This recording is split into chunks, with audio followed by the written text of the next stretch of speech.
Books presents an unabridged recording of Crossroads of Freedom, Antietam, 1862, the battle that changed the course of the Civil War, by James M. McPherson, narrated by Nelson Runger. This book is copyrighted 2002 by James M. McPherson. This recording is copyrighted 2002 by Recorded Books.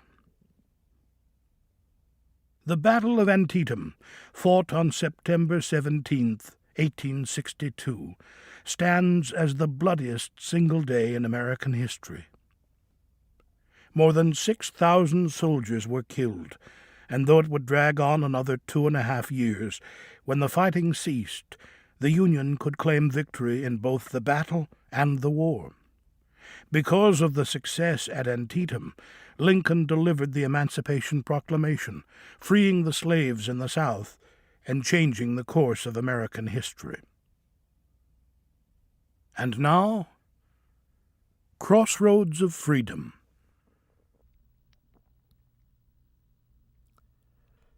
Preface. The meaning of freedom was central to the meaning of the American Civil War. Freedom, or liberty, has been a contested issue through all of American history. "We all declare for liberty," said Abraham Lincoln during the war, "but in using the same word, we do not all mean the same thing." Three definitions of freedom struggled for dominance from 1861 to 1865. The Confederacy, said its president Jefferson Davis, was forced to take up arms to vindicate the political rights, the freedom, equality, and state sovereignty which were the heritage purchased by the blood of our revolutionary sires. But Lincoln insisted that an independent Confederacy would destroy the nation established by those revolutionary sires as the last best hope for the preservation of Republican freedom. "We must settle this question now," said Lincoln a month after the outbreak of war, "whether in a free government the minority have the right to break up the government whenever they choose." Neither the Union nor Confederacy at first included the emancipation of 4 million slaves in its definition of the freedoms for which each side fought. Indeed, the Confederate States had seceded from the Union to escape the perceived threat posed by Lincoln's election to the survival of slavery. "That perfect liberty they sigh for," said Lincoln, "is the liberty of making slaves of other people." Yet Lincoln in 1861 did not embrace the goal of freedom for slaves in this war for Union. But many of the slaves did. By escaping to Union lines, they voted with their feet for liberty.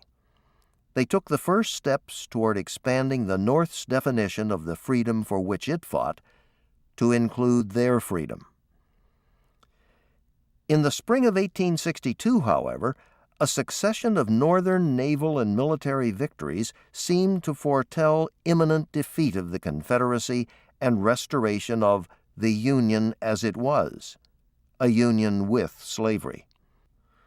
But Southern counteroffensives in the summer of 1862 reversed the momentum of war, and by September of that year brought the Confederacy to the brink of military victory and of diplomatic recognition of its independent nationhood by foreign powers. Ironically, this Confederate success convinced Lincoln to take off the kid gloves in dealing with slavery, and to adopt emancipation as a means of weakening the Confederacy and strengthening the Union cause. These competing visions of freedom rushed toward a collision in September 1862 as General Robert E. Lee's Army of Northern Virginia invaded Maryland, seeking a war-winning victory over the Army of the Potomac, commanded by General George B. McClellan. The tremendous shock of that collision in the Battle of Antietam near the village of Sharpsburg changed the course of the war. Union victory at Antietam, limited though it was, arrested Southern military momentum, forestalled foreign recognition of the Confederacy, reversed a disastrous decline in the morale of Northern soldiers and civilians, and offered Lincoln the opportunity to issue a proclamation of emancipation. In a war with several crucial turning points, the Battle of Antietam was the pivotal moment for the most crucial of them all. This book provides a map to guide readers to that crossroads of freedom at Sharpsburg. James M. McPherson, Princeton, New Jersey.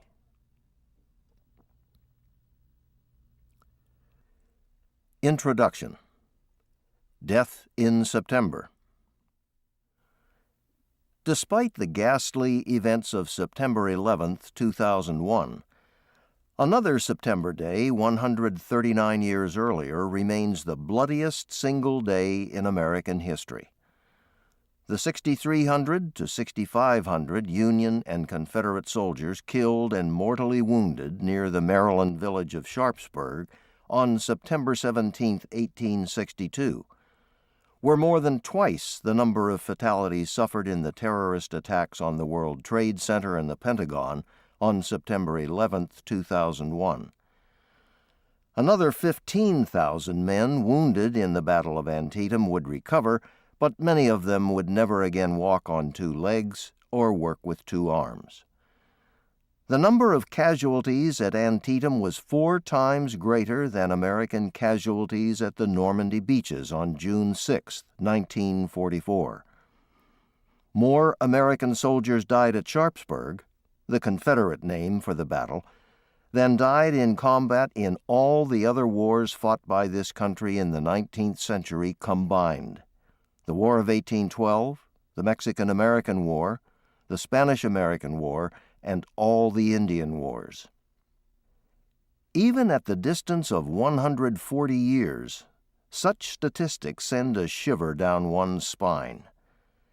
Yet these cold facts pale in comparison with descriptions of the battlefield by participants and witnesses, mainly Northerners, because the Confederate Army of Northern Virginia retreated across the Potomac River on the night of September 18th and 19th, leaving most of their dead and many wounded to be buried or treated by the Union Army of the Potomac. "I was on the battlefield yesterday where we were engaged," wrote a Union artillery officer on September 19th, "and the dead rebels strewed the ground and in some places were on top of each other. 200 dead could be counted in one small field." Another Northern officer counted hundreds of dead bodies lying in rows and in piles, looking the picture of all that is sickening, harrowing, horrible. Oh, what a terrible sight! A Union lieutenant in charge of a burial party where his regiment, 57th New York, fought, described the dead in every state of mutilation, sans arms, sans legs, heads, and intestines, and in greater number than on any field we have seen before. A local resident who rode over the battlefield on September 19th traced the Confederate line by the dead lying along it as they fell. The line, I suppose, was a mile long or more. Down in the cornfield I saw a man with a hole in his belly about as big as a hat, and about a quart of dark-looking maggots working away. The most concentrated carnage took place in a sunken farm road in the center of the Confederate line, known ever after as Bloody Lane. A Union lieutenant colonel whose New York regiment was in the thick of the fighting at Bloody Lane described the scene there after the battle. "In the road, the dead covered the ground. It seemed as I rode along that it was the Valley of Death. I think that in the space of..." To keep listening to this audiobook, I've left you a link in the description so you can do it at no cost thanks to Audible's 30-day free trial.